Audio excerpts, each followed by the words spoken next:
خالد کو اکرمہ نے بتایا تھا کہ ابو دجانہ رضی اللہ تعالیٰ عنہ رسول اکرم صلی اللہ علیہ وسلم کے آگے جا کھڑے ہوئے۔ ان کی پیٹھ دشمن کی طرف تھی۔ ابو دجانہ رضی اللہ تعالیٰ عنہ بیک وقت دو کام کر رہے تھے۔ ایک یہ کہ وہ اپنے تیر سعد بن ابی وقاص کو دیتے جا رہے تھے، اور سعد رضی اللہ تعالیٰ عنہ بڑی تیزی سے تیر چلا رہے تھے۔ اس کے ساتھ ہی ابو دجانہ رسول اکرم صلی اللہ علیہ وسلم کو تیروں سے بچانے کی کوشش کر رہے تھے۔ تیروں اور پتھروں کی بارش میں کوئی نہ دیکھ سکا کہ ابو دجانہ کس حال میں ہے۔ جب ابو دجانہ گر پڑے تو اس وقت دیکھا کہ ان کی پیٹھ میں اتنے تیر اتر گئے تھے کہ ان کی پیٹھ خار پشت کی پیٹھ لگتی تھی۔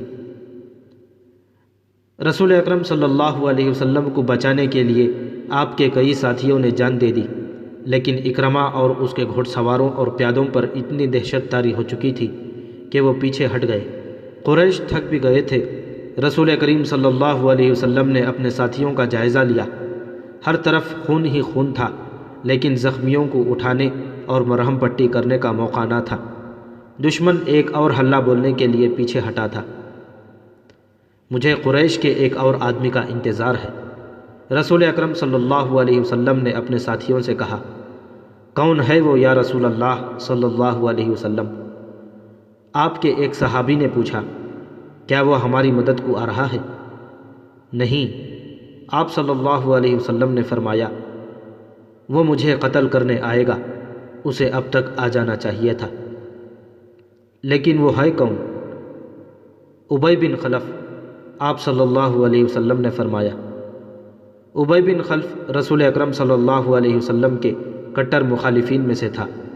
وہ مدینے کا رہنے والا تھا۔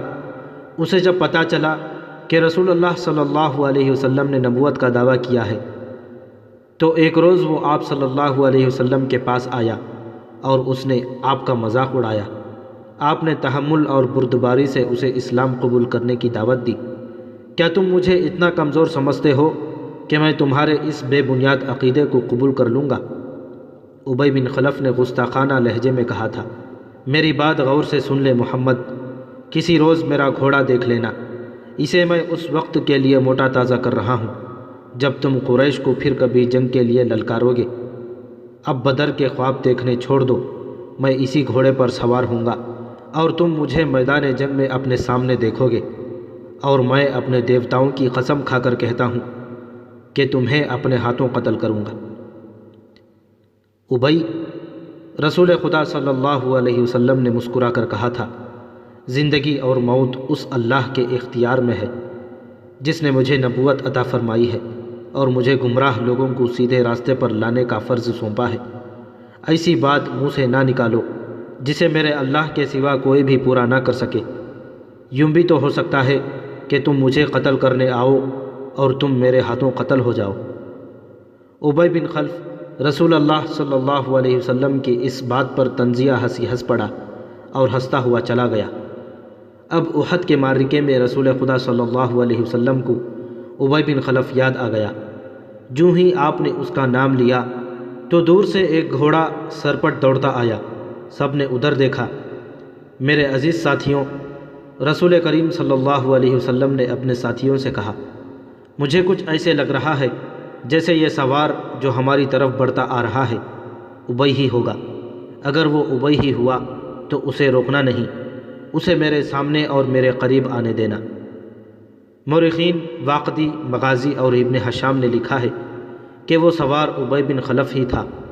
اس نے للکار کر کہا، سنبھل جا محمد، ابی آ گیا ہے، یہ دیکھ اسی گھوڑے پر سوار ہوں جو تمہیں دکھایا تھا یا رسول اللہ صلی اللہ علیہ وسلم۔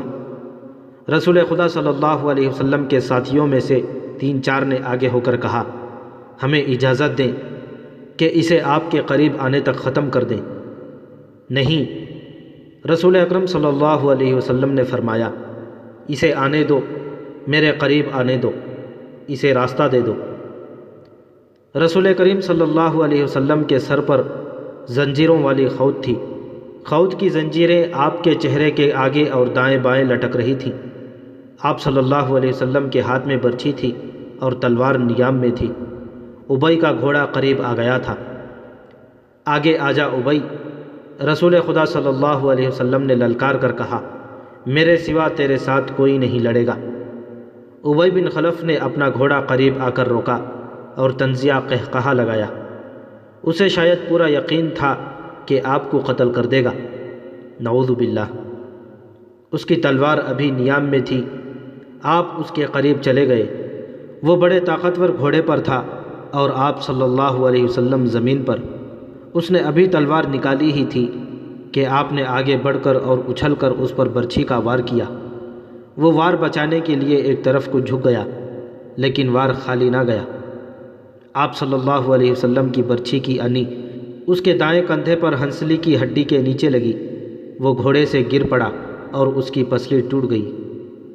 مورخ لکھتے ہیں کہ رسول خدا صلی اللہ علیہ وسلم کا وار اتنا کاری نہ تھا کہ ابی جیسا قوی ہیکل آدمی اٹھ نہ سکتا۔ رسول خدا صلی اللہ علیہ وسلم اس پر دوسرا وار کرنے کو دوڑے۔ وہ گھوڑے کے دوسری طرف گرا تھا۔ اس پر شاید دہشت طاری ہو گئی تھی، یا آپ صلی اللہ علیہ وسلم کا وار اس کے لیے غیر متوقع تھا۔ وہ اٹھا اور اپنا گھوڑا وہیں چھوڑ کر بھاگ گیا۔ وہ چلاتا جا رہا تھا، محمد نے مجھے قتل کر دیا ہے، اے اہل قریش، محمد نے مجھے قتل کر ڈالا ہے۔